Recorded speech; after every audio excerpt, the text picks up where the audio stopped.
Você escuta por aí criptomoedas subindo, criptomoedas caindo, Bitcoin morreu, Bitcoin fez milionários, mas não entende nada do que está acontecendo? Então bem-vindos ao canal Invest Facchini. Eu vou te ensinar de uma vez por todas o que é criptomoeda, como que ela é criada, como que ela funciona e como você pode ganhar dinheiro com isso. Então fica comigo até o final do vídeo para você aprender.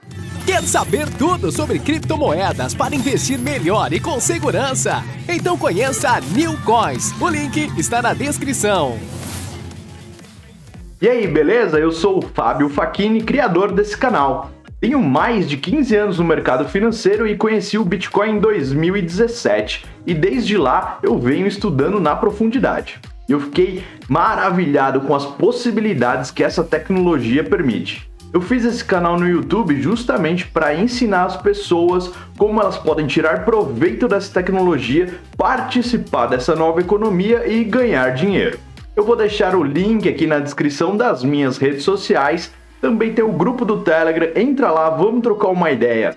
E claro, se você chegou nesse vídeo, já se inscreve no canal para você receber notificações sempre que a gente colocar novos vídeos. Para você que está começando a se interessar agora por criptomoedas, eu tenho uma ótima notícia para você. Estamos no melhor momento para você aprender e entrar nessa nova economia. Assim como todos os setores da economia, os fatores macroeconômicos como inflação mundial, pandemia e a guerra afetaram os negócios e nas últimas semanas as criptomoedas perderam um valor relevante no mercado em relação ao que elas tinham antes. Mas isso, meus amigos investidores, se chama oportunidade. Se você já investe ou se está no mercado tradicional, sabe que as melhores oportunidades aparecem quando o mercado está pessimista, o famoso comprar na baixa e vender na alta. E estamos justamente na baixa agora. O melhor momento para você aprender e comprar dos últimos anos. Eu fiz esse vídeo justamente para você que está iniciando, para que você não cometa erros na sua jornada, não seja enganado e possa ter o lucro que você merece e você imagina. Antes de investir em criptomoedas, você precisa entender o que elas são. Criptomoedas são basicamente um dinheiro virtual. Mas aí você vai me perguntar, mas Fábio, o dinheiro que aparece lá no meu app do banco também não é virtual? Ele só se torna realidade quando eu vou no caixa do banco efetuar um saque, senão ele continua virtual. Quando você faz um Pix, o seu banco não entrega o dinheiro para o motoboy que vai correndo até o outro banco depositar esse dinheiro. É tudo feito de forma online, então o seu dinheiro já é virtual. Você sabia que no Brasil apenas 4% do PIB circula em moeda fiduciária, o resto é tudo virtual. Então o dinheiro virtual ele não é uma novidade. Na verdade, a raridade é o dinheiro em espécie. Então qual é a diferença do dinheiro digital que eu tenho no saldo da minha conta para o dinheiro digital de uma criptomoeda? Eu vou colocar 3 coisas que eu acredito que são os pilares para encontrarmos essa diferença. É a criação de uma criptomoeda, a gestão da sua economia e a segurança da rede. Vamos falar sobre a criação de uma criptomoeda. Assim como um site ou um aplicativo para celular, basicamente qualquer programador com conhecimento pode criar a sua própria criptomoeda. Você não precisa ter autorização do governo, nem fazer parte de nenhum grupo de investidores ou empresários para isso. Basicamente, qualquer pessoa pode fazer a sua própria moeda. Aí você me pergunta, mas Fábio, é tão fácil criar uma criptomoeda? Deve existir um monte delas por aí, não é? Sim, existem aos milhares. Hoje, segundo o site CoinMarkup, existem cerca de 19.900 moedas diferentes. Todos os dias nascem centenas de novas moedas e todos os dias morrem centenas de moedas também. Por isso é importante você aprender antes de sair investindo, pois se você investir numa moeda que vai morrer amanhã, seu dinheiro vai morrer junto. Mas calma lá que estamos só começando. Qualquer pessoa pode criar quantas moedas quiser, e isso é bom e é ruim. É ruim porque vai aparecer um monte de lixo, as chamadas shitcoins. E é bom porque ninguém pode te censurar. Se você quiser fazer uma moeda para os moradores do seu bairro ou do seu condomínio, ninguém pode falar que você não pode. Isso é muito bacana, não é? A primeira criptomoeda criada no mundo foi o Bitcoin. Eu vou trazer vídeos explicando a história e o funcionamento no detalhe. Por isso que é importante você se inscrever aqui no canal para não perder esses vídeos. E a pessoa ou as pessoas que criaram o Bitcoin nunca foram reveladas. Quem trouxe o código do Bitcoin a primeira vez para a comunidade na internet foi um usuário de um fórum chamado Satoshi Nakamoto. Ele contou para os outros usuários que estava pensando num dinheiro digital que era feito numa blockchain e usava criptografia como segurança. Ele disponibilizou o software do Bitcoin para quem quisesse baixar e experimentar. Como era uma ideia muito legal, o fórum foi ganhando novos usuários que começaram a usar e testar e corrigir os problemas. E o tal Satoshi Nakamoto continuou postando e interagindo no fórum por algum tempo. Porém, depois de alguns meses, ele simplesmente sumiu do mapa. Ninguém sabia quem era esse tal usuário Satoshi Nakamoto. E ele sumiu para sempre. Até hoje, depois de mais de 13 anos de existência do Bitcoin, o Satoshi Nakamoto permanece sendo uma incógnita. Ninguém sabe se ele está vivo ou não, ou mesmo quem era esse indivíduo que trouxe tudo isso e depois sumiu. Muitos dizem que o sumiço do Satoshi Nakamoto é um dos fatores de maior sucesso do Bitcoin. E aqui entramos no segundo pilar, que é a gestão da economia. A gestão da economia é justamente a forma como esse dinheiro digital funciona no mundo real. Em comparação, hoje o real, a moeda brasileira, é gerida 100% pelo governo, ou seja, alguém que é eleito junto com seu time toma as decisões quanto dinheiro deve existir, para onde ele vai, como será a posição do câmbio, para quem vai emprestar, quanto vai pagar de taxa de juros, enfim. Os políticos decidem o rumo financeiro da economia. E eu não sei vocês, mas eu tenho muita desconfiança sobre o modo como os políticos tratam o dinheiro. Muitas vezes vemos eles fazendo coisas que beneficiarão a eles mesmos no curto prazo e no longo prazo é um tiro certo no pé da sociedade. Nesse ponto, existe outra diferença fundamental do dinheiro eletrônico do governo para o dinheiro de criptomoeda. A criptomoeda é um dinheiro gerido por um programa de computador. Esse programa é escrito antes que a moeda passe a existir e ele é uma lei a partir do momento que a moeda começa a rodar no sistema. As regras foram escritas, são seguidas à risca por 100% dos usuários, independente de governo, políticos ou empresas. Por exemplo, na crise de 2020, o governo americano decidiu imprimir mais dinheiro, ou seja, ele quis ajudar as pessoas e empresas que estavam com dificuldade momentânea e para isso criaram mais dinheiro, apertando um botão. Porém, nada no mundo é isento de reações. Para toda ação existe uma reação. E quando se cria mais dinheiro, a reação do mercado é a inflação. Então o governo americano resolveu um problema momentâneo e criou um problema que vai provavelmente demorar anos para conseguir ser solucionado. No caso do Bitcoin já é totalmente diferente. O código que foi escrito lá em 2008 deixou claro que só vão existir 21 milhões de unidades de Bitcoin. Nem 0,1 Bitcoin pode ser criado a mais. Não existe governo, lei, empresa que possa mudar isso. Eu te contei toda essa história para falar que a gestão da economia no Bitcoin é descentralizada. Ou seja, não existe uma empresa Bitcoin limitada, não existe um governo, não existe ninguém que pode mudar as regras do Bitcoin. Não existe um governo que possa impedir, que possa taxar dentro da rede, que possa regular a rede, que possa impedir você de fazer alguma transferência. Nada disso. A rede do Bitcoin funciona exatamente como está escrito no código lá de 2008, claro, com as devidas correções que ocorreram, mas se alguém quiser mudar alguma coisa no Bitcoin, precisa fazer um novo código e convencer a todo mundo a utilizar esse novo código. Só que estamos falando de milhões de pessoas espalhadas pelo mundo inteiro. E conseguir esse tipo de consenso é bem difícil. Então as chances do Bitcoin continuar sendo o que são hoje e depois é muito grande. E um outro ponto, nunca ninguém vai aceitar uma atualização que prejudique o seu dinheiro. Usando o exemplo anterior, se o presidente dos Estados Unidos falasse para você, olha, vamos mudar a regra aqui e imprimir mais dinheiro para emprestarmos para os bancos e os bancos poderem te emprestar e você paga os juros para eles e também você vai perder dinheiro por conta da inflação que eu vou criar. Provavelmente você não aceitaria esse tipo de proposta.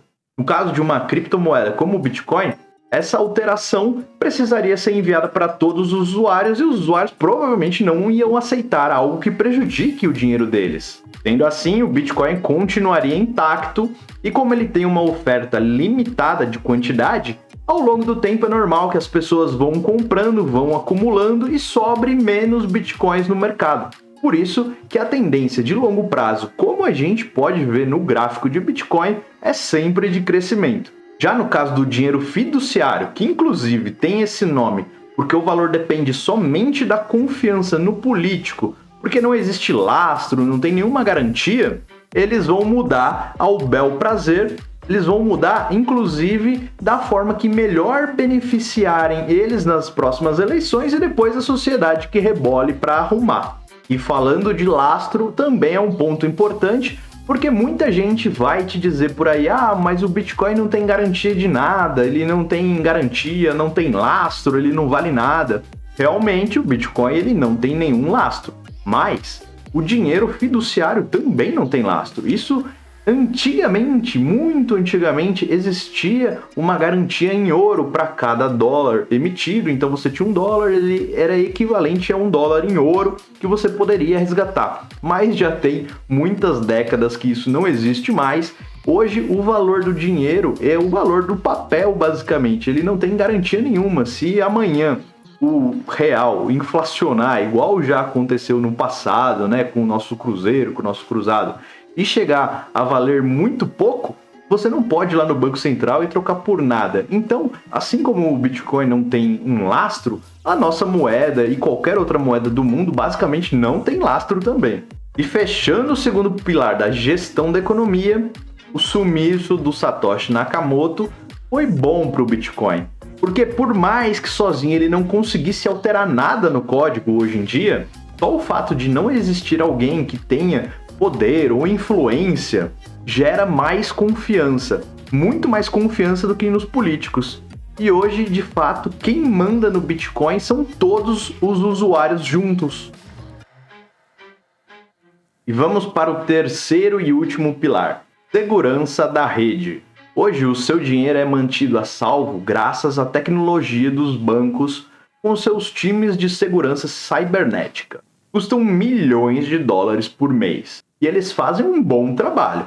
Se você tem conta no banco grande e toma as devidas precauções, você pode dormir tranquilo, pois no outro dia você sabe que o saldo da sua conta vai estar intacto. E nas criptomoedas? Eu acabei de te dizer que não existe uma pessoa, uma empresa que cuida do Bitcoin. Então, quem que garante a segurança dessa moeda? É aqui que o nome criptomoeda vai fazer sentido. Cripto vem de criptografia. Criptografia, de uma forma muito resumida, é você pegar um monte de informação, passar numa máquina de moer e do outro lado vai sair um código único. E assim como a carne moída, que você sabe que antes era uma peça de carne, você não consegue fazer a carne moída voltar a ser uma peça de carne. Esse processo é um processo de mão única. Depois que você transformou a informação em código, você não consegue desfazer. E a criptografia tem isso como benefício justamente para trazer privacidade nas informações. Mas eu tenho certeza que você não entendeu ainda o que isso tem a ver com dinheiro virtual. Fica tranquilo, eu vou te mostrar num desenho para você entender. Como que funciona uma blockchain? Vamos lá, nesse desenho vai ficar bem fácil para você entender. Esse primeiro desenho aqui, esse primeiro slide, é o processo de mineração de um Bitcoin. Eu não vou entrar em detalhes aqui com você sobre mineração, eu quero mais que você entenda aqui a quantidade de segurança que existe e mais ou menos como ela funciona. Claro, a gente não vai conseguir entrar a fundo aqui em detalhes e eu também resumi, então se tiver alguém aí que conhece muito de blockchain, pode ficar tranquilo, porque aqui não é o pé da letra, aqui é um resumão para a galera poder entender e começar os seus estudos, certo? A gente tem aqui uma coisa que a gente chama de bloco, que você, na vida real, conhece como extrato. Sabe quando você puxa um extrato lá da sua conta, que tem todos os seus depósitos, os seus saques, transferências, tem tudo o que você fez lá no seu extrato. Agora imagina que uma blockchain, ela é composta pelo extrato de todo mundo que tem conta lá, que tem saldo lá, todas as contas, todas as movimentações, tudo que acontece de transferência, ela vira um extrato e isso está anotado lá no bloco. E esse bloco contém, então, milhões de linhas, certo? Porque são milhões de usuários fazendo transferência, fazendo empréstimo, pagamento, tem jogos online, tem muita coisa acontecendo. Esse extrato, ele tem milhões, se não bilhões de linhas. Para que os computadores conseguissem processar isso de uma forma mais tranquila e mantenha a privacidade das transações e tenha toda a segurança, há muitos anos atrás foi inventado esse algoritmo de criptografia que, para a gente entender aqui, vai ser nossa máquina de moer informação. Eu vou pegar esse extrato que contém todas as informações de todo mundo na blockchain que tem conta no Bitcoin, por exemplo, vou colocar nesse algoritmo e, independente de quantas linhas tenha nesse extrato, pode ter 10 linhas, pode ter 1 milhão de linhas, pode ter uma centena de milhões de linhas, ele vai me dar uma hash, que é um código de 64 caracteres. No caso do programa SHA-256, o SHA-256, que é o modelo da criptografia que o Bitcoin usa. De novo, para todo mundo entender, independente se eu colocar uma letra ou se eu colocar 100 bilhões de letras, ele vai me gerar um código de 64 caracteres, que é conhecido como hash para a gente aqui. Isso é a transformação do bloco num hash, é a primeira fase para você entender. A segunda fase é a criação do próximo bloco. Então lá no primeiro bloco eu tinha minha carteira com um saldo de 10 bitcoins e aí eu transferi esses 10 bitcoins para o meu amigo. E o que tem que constar então no bloco número 2? A minha carteira com 0 bitcoins e a carteira do meu amigo com 10 bitcoins. Essa transferência tem que contar lá. Então, novamente é puxado um extrato de todas as contas, todas as transferências que foram feitas, tudo o que aconteceu e é transformado em um hash novamente. Então a gente tem aqui um hash número 2. E no caso do Bitcoin, cada bloco, ou seja, cada extrato da blockchain, ele é processado a cada 10 minutos. Agora você está começando a entender como que é a criação de blocos. E aí a gente vai para o passo número 3, que é justamente a junção desses blocos. Então a gente criou o bloco 1, agora o bloco 2, daqui a mais 10 minutos 3, mais 10 minutos o bloco 4 e assim por diante. Começou isso lá em janeiro de 2009 no Bitcoin e está até hoje praticamente com 99,99% do tempo funcionando. É praticamente o sistema computacional mais estável do mundo, onde você pode, de noite, tendo guerra, tendo apocalipse, pode acontecer qualquer coisa e tá funcionando, não saiu do ar, é algo extremamente incrível. E a título de conhecimento, o bloco 1, que foi o primeiro bloco a ser criado, ele também chama bloco Gênesis ou bloco de criação. Caso numa leitura aí você encontre esse nome, você já sabe o que significa. E um ponto importante aqui, voltando para o slide anterior, a criação do hash ela é incluída no próximo bloco, justamente para a gente ter aqui um segmento, né? Ter uma sequência lógica de blocos, porque eles poderiam ser organizados de qualquer forma e eles são organizados justamente por data de criação, data e horário de criação, e o bloco seguinte leva o hash do bloco anterior. Então a gente colocou aqui o bloco 1 no moedor de informação e saiu um hash.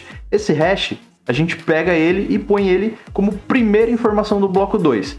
E depois a gente pega todo o extrato. E vocês já vão entender por que a gente cola o hash do bloco anterior nesse bloco que a gente está manipulando agora, para justamente chegar aqui no bloco atual e a gente conseguir ter as informações consolidadas da blockchain inteira em apenas uma hash. Agora aqui um conceito que é muito importante, que faz toda a diferença para você entender o que é blockchain, o que é hash, o que é criptografia.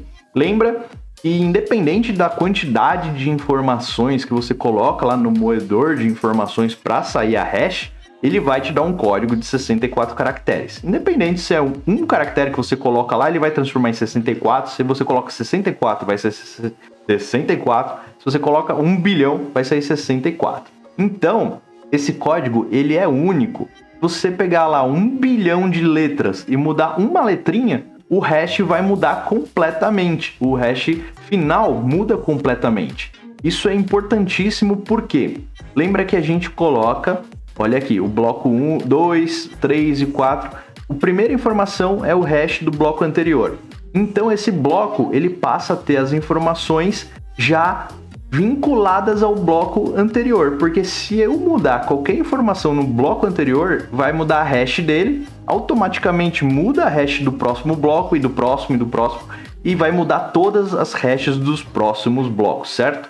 Então, para você entender resumidamente, se eu mudar uma informação lá no primeiro bloco, vai mudar a hash do bloco de agora. Então, se eu pegar um bloco lá de 2009, mudar lá, falar, olha, eu tinha 0 bitcoins naquela época, agora eu vou colocar que eu tinha 10, certo? Coloquei lá 10 bitcoins. Só que essa alteração, como eu alterei o caractere, automaticamente a hora que o computador processar o algoritmo, vai mudar a hash, vai mudar toda a história da blockchain. E aí que vem a parte de segurança. Por quê? Se o validador manda uma hash que todos os outros validadores da rede compreendem que é a correta, o que isso significa? Cada computador da rede do Bitcoin tem uma cópia da blockchain. Pode ser uma cópia completa ou uma cópia resumida, mas o que importa é que ele tenha a hash válida daquela blockchain. Ou seja, a hash ela é o resumo de todos os extratos que foram capturados de 10 em 10 minutos nos últimos 13 anos. Toda essa informação ela é resumida num código de 64 caracteres. Esse código, como eu já falei para vocês, ele é único. Então, se a gente mudar uma letrinha lá no código de 2017, vai alterar a hash. Então, todo mundo tem a hash válida. Se eu alterar alguma coisa lá na minha conta, por exemplo, eu quero ter 10 bitcoins, lá eu não tinha, eu vou colocar que eu tenho. Vai mudar a hash. E aí, quando o validador for verificar, ele vai falar, olha, mas a cópia que eu tenho aqui do Bitcoin, ela tem uma hash diferente. Então, quer dizer, teve alguma alteração aqui nos blocos anteriores. E se teve essa alteração, eu não aceito. E aí é o caso dele negar. Por exemplo, alteração em qualquer informação do passado. Eu fiz aqui uma simulação de um bloquinho que eu deixei aqui em laranja. Eu fiz uma alteração ali, alterou todos os hashes na sequência e automaticamente os validadores vão negar esse bloco novo. Então eles vão falar assim, olha, essa sua blockchain aí, ela tá errada, porque o resto, os milhões de validadores aqui, eles estão falando que é outra coisa, e você é a única pessoa que está falando que tem 10 bitcoins, então provavelmente você está errado. Eles vão ignorar a minha alteração e a rede vai continuar com o meu saldo zero, eu não consegui alterar meu saldo. É justamente assim que a rede faz para ficar segura. No caso de uma validação, o bloco foi validado. Você tinha 10 bitcoins, mandou para o seu amigo. No caso, você tinha os 10 bitcoins mesmo, o seu saldo já era validado anteriormente e o seu amigo recebeu esses 10 bitcoins. Então isso foi validado, a hash é compatível com a hash que todo mundo tem na rede, então esse bloco vai ser validado e ele vai entrar na cadeia de blocos igual a gente tem aqui nessa ideia. Ele vai ser o bloco 5, bloco 6 e assim por diante. O bloco que foi invalidado, que não foi aceito, ele não entra aqui, ele faz parte dos blocos invalidados. E esse tipo de validação, ele ajuda para que a rede sempre seja verdadeira, sempre seja verdadeira. Se alguém tentar fazer alguma alteração no saldo das contas, né? Vamos supor, mas quem garante que amanhã o meu saldo vai estar lá? Garante porque existem milhões de cópias espalhadas pelo mundo da sua conta e assim que uma transação é feita, é necessário validar todos os saldos e todo mundo vai comparar. Olha, esse cara aqui, ele não tinha o saldo e agora ele tá falando que tem. Isso daí está certo, não está certo? Se não estiver certo, os validadores vão falar que não está certo. Isso, é claro, é tudo o computador que faz automaticamente, tá? Ninguém precisa ficar lá validando, é tudo automático. Eles vão invalidar isso daí e vem o próximo bloco validado e vai seguir a vida normal. Até hoje, nunca teve uma história de alguém conseguir hackear o Bitcoin. Justamente porque aqui vocês estão vendo uma rede com vários validadores com um xizinho. Se a pessoa quiser validar um bloco que a maioria da rede acha que é inválida, ela precisa ser a maioria da rede. Então eu te falei que tem lá milhões de pessoas espalhadas no mundo.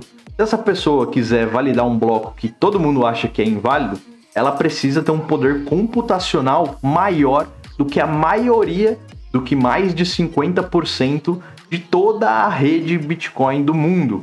O que é basicamente inviável de alguém fazer. A pessoa vai ter que investir centenas de milhões de dólares, talvez bilhões de dólares em computadores para conseguir ter um poder computacional que chegue na metade do poder computacional da rede como um todo, e ele só vai conseguir alterar o saldo dele mesmo. Então, se ele tinha 0 bitcoins, ele vai continuar com 0 bitcoins. Ele não é possível alterar o saldo de outra pessoa. Cada pessoa só consegue alterar o saldo da carteira que ela tem acesso. Se você não tem acesso a outra carteira, você não vai conseguir fraudar outra carteira. Então, o que pode acontecer no Bitcoin, que isso é totalmente plausível, mas é totalmente improvável, é que, por exemplo, eu tenha 100 Bitcoins, eu mandei para alguém, ok, gastei meus 100 Bitcoins.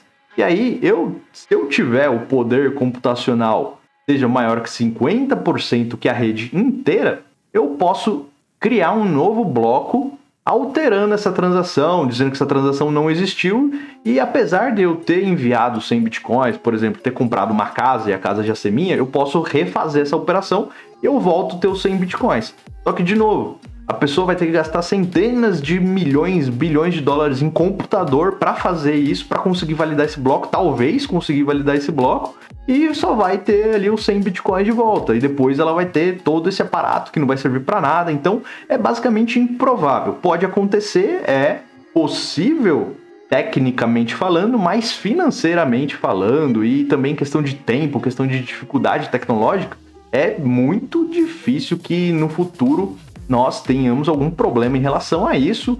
Alguém aí já falou de computador quântico, que ele é muito veloz, que pode fraudar qualquer rede de criptografia. Primeiro, se os hackers tiverem esse poder, né, de computador quântico, é muito melhor eles fraudarem um banco tradicional, porque ao momento que a rede Bitcoin for fraudada, né, que acontecer, vamos supor, no futuro os hackers consigam inventar um computador quântico e consiga hackear o Bitcoin. No momento que a rede descobrir que a rede foi hackeada, o Bitcoin ele vai perder valor. Então o hacker vai, sei lá, ter roubado 100 Bitcoins e daqui a pouco 100 Bitcoins vão valer 1 centavo. E aí para ele não vai ter vantagem nenhuma, ele vai ter feito todo esse trabalho para nada. Agora, se ele for lá num banco e roubar 100 milhões de dólares, o governo americano não vai deixar de existir o dólar. Ele vai falar assim, ah não, roubaram 100 milhões de dólares, então vamos mudar aqui, agora vai ser outra moeda e tal, e aí aquele dinheiro não vale mais. É muito improvável que isso ocorra. Então, se alguém tiver tecnologia suficiente para hackear esses sistemas, com certeza eles vão hackear os bancos e não o Bitcoin também. E outra, quando existir essa tecnologia, provavelmente os validadores também vão ter acesso. Então, a questão de velocidade, de potência, ela vai ser igual, né? Hoje a gente tem a mesma igualdade dos hackers e dos validadores, e no futuro, quando tiver o computador quântico, vai ser a mesma coisa. Os validadores também vão ter acesso à tecnologia quântica e os hackers também, então vai continuar sendo a mesma dificuldade, a mesma improbabilidade que alguém hackeie o sistema.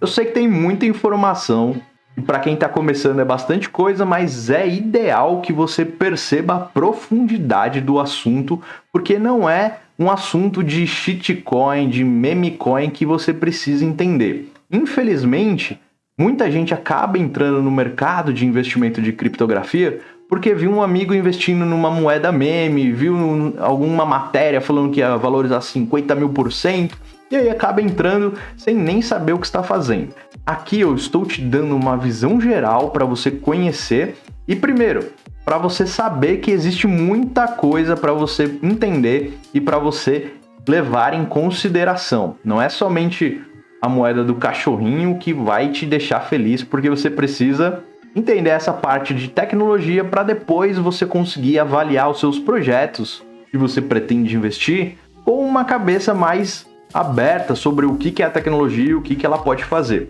Tem muitos projetos aí que eles falam que são uma coisa e não são. Só que se você não conhece como funciona, vai ficar difícil para você saber.